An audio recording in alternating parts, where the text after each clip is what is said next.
So the sixth patriarch is like a doctor curing the sicknesses. He pinpoint exactly.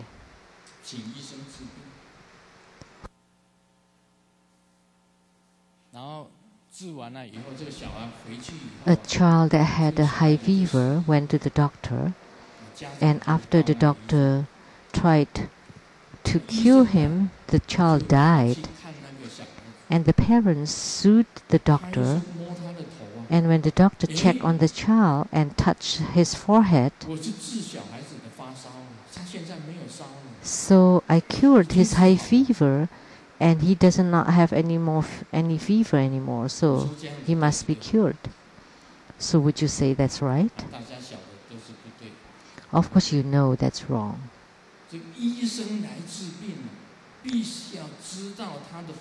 When the doctor is curing, he knows that the problem is in the thinking. You need to truly understand the Buddha's wisdom to arrive at the realm of no thought. And what is the realm of no thought? Is by having lots of thoughts, but you're not affected by any incorrect thought. This is called the Buddha's wisdom, and at this time your radiance will shine forth. The sixth patriarch said, you need to know about your own thoughts and develop your best thought, then your radiance will shine forth. And don't be affected by the bad thoughts. So the sixth patriarch meant that he is the doctor and providing cure. So the Tathagata is the doctor who is providing cures. There's another joke. There's a female college student on the campus that met a womanizer. So, a womanizer in human form, but there would be a womanizer in ghost form. So the ghost, actually a womanizer ghost, said,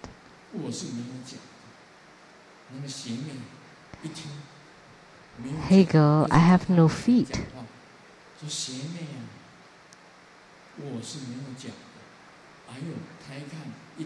And when the girl heard that, "You have no feet," it turned out to be a womanizer ghost.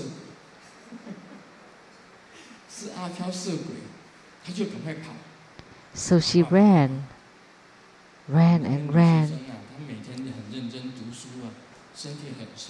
She's very diligent in studying, and she's very skinny, and she ran very fast. But the womanizer ghost followed and said, "I have no feet."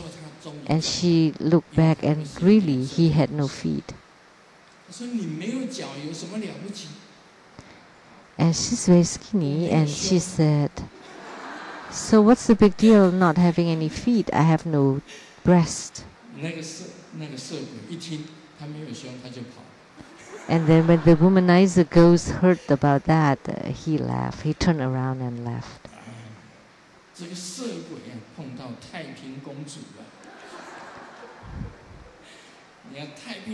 So when the womanizer ghost met a flat-chested lady, girl, we say that it is like a washing board with two nails. Reverend Lily often said,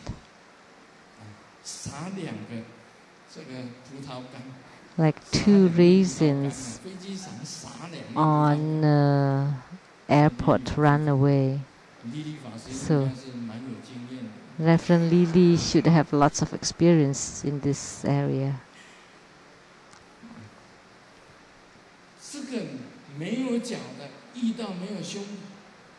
So those without feet met those without breast. So that's a counter attack. So I would like to tell you that there is no emptiness and there is no existence. So there is no emptiness and there is no existence. And what is in between? What is in between? That's something that you should say. And you can say, oh, I know, that's Buddha nature. Of course, we all know about Buddha nature, about this true suchness. But you have to say what is Buddha nature and what is the true suchness. There is no emptiness and there is no existence. And in the middle is the Buddha nature and the true suchness. And what are they? That's the spiritual radiance shining forth. That's what the sixth patriarch meant. Today we're talking about ghosts. There's a boy.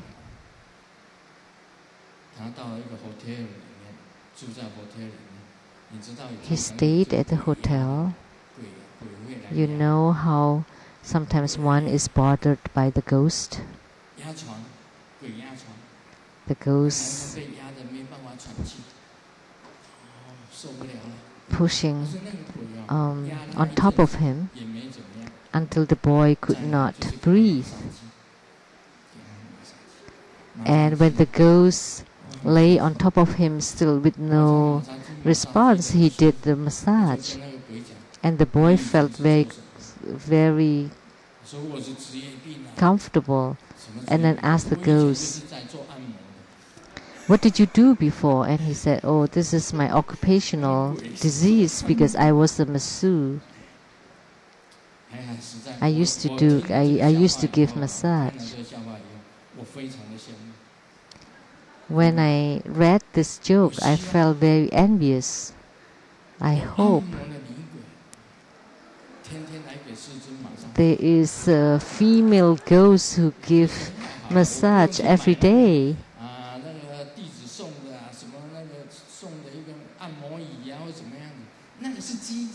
I don't need the machine massage chairs. That's just machines. There has no feelings, but a female ghost would have feelings. That would be number one.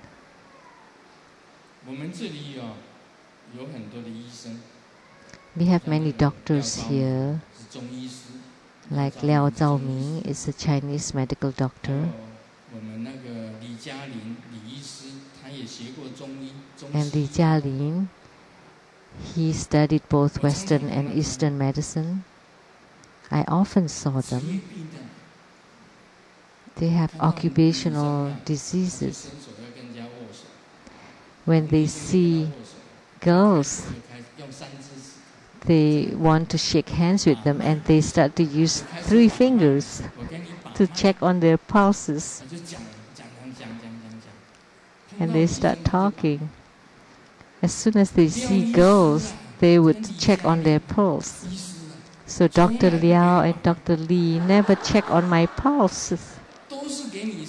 They always check on the girl's pulse. So they have this occupational disease, occupational hazard.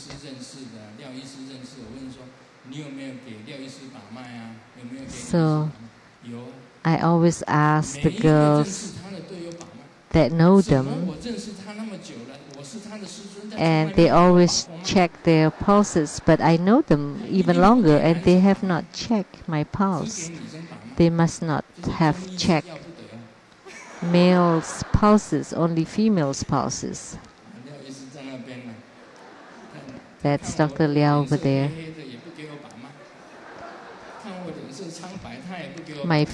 even when he sees my face is pale or dark, he still did not check my pulse. But did you ever check the pulse of Simu? Yes.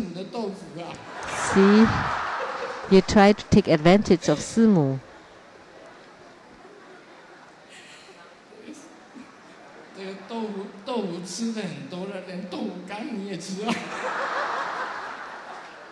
So taking advantage of a girl in Chinese is like eating tofu. So you eat all kinds of tofu, even dried tofu.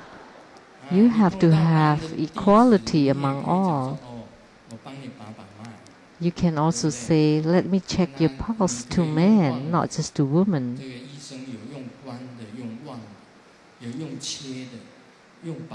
And Chinese medical doctors use looks and colors and pulses. And don't be biased, okay?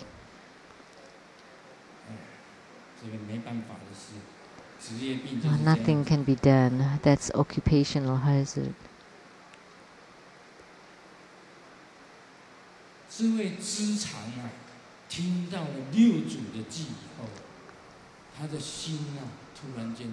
When the monk Tsang heard the six patriarchs' stanza, his heart opened. That the wisdom is like the spiritual radiance that shines forth. You cannot be biased toward one side. At the moment you know that it's wrong, your spiritual radiance will shine forth. When you regard emptiness as emptiness and existence as existence, then you are grasping on forms. Even when you regard, when you are biased toward emptiness, that's also grasping onto forms. Then how could there be Bodhi, or how could there be Buddha nature? That in your thoughts you can gain enlightenment. Then I have surpassed the delusions of the past.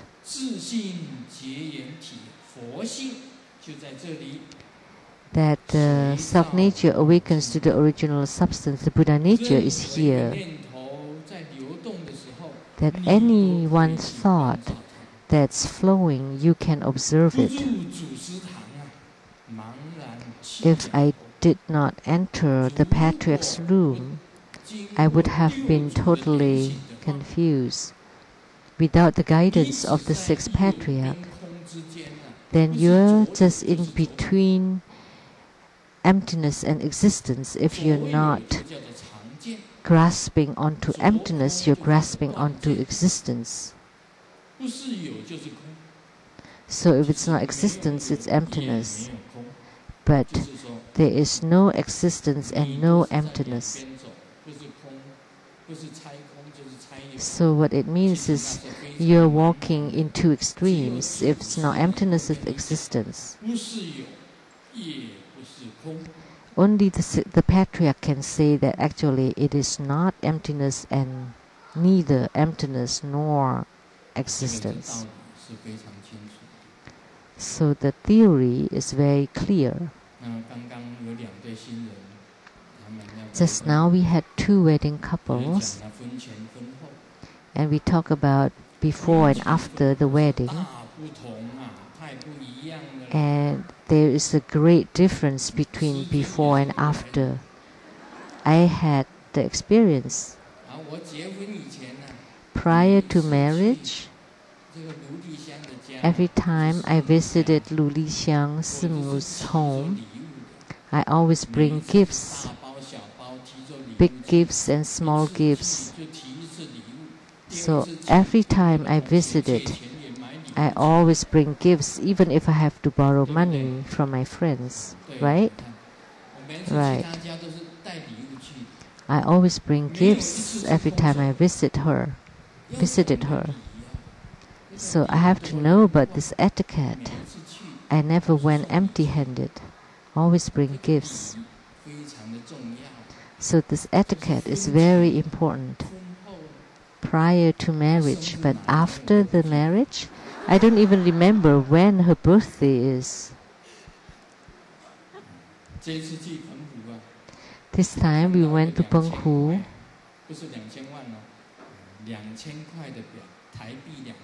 and she saw a watch of 2,000 NT dollars, and she said, "You did not give me a birthday gift and not the mother 2,000 for her."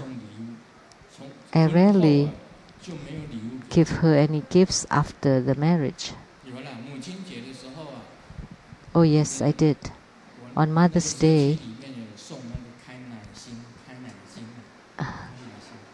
in my condo's place, they gave me carnation.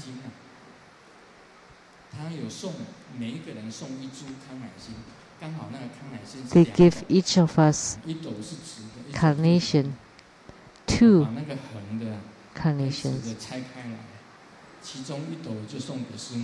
And I separate them. 1 carnation I give to Simu.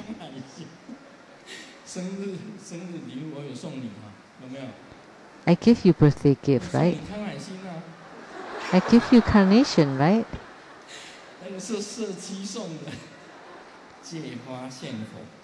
So that flower was given.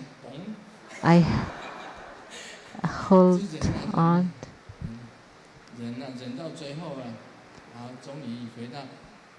And I tried to hold it all the time we were dating until I sent her home, and then I started to fart all I wanted.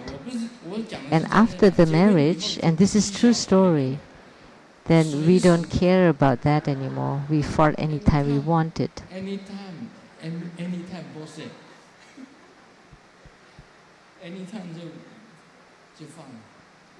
Anytime. See? So ask yourself, prior to marriage, did your husband fart in front of you? And after the marriage, he would fart right in front of you.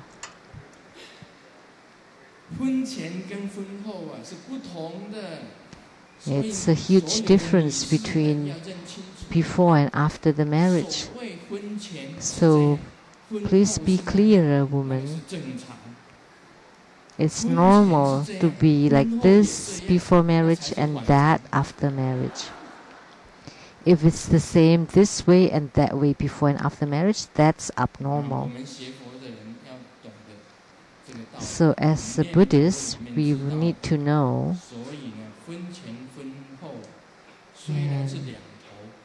although there are 2 extremes before and after marriage, they are different. So emptiness and existence are different. One is empty, one is exists. They are different, but one step forward, there is no emptiness and no existence. And what is this no emptiness and no existence? Ponder upon it. If you ponder it correctly, then you can have true understanding of the mind. And how to see the nature? Do it by performing the Tantric Dharma practice until the heart chakra open, and you would be able to see your radiance or your light. That means that your heart has opened, and that's seeing the Buddha nature.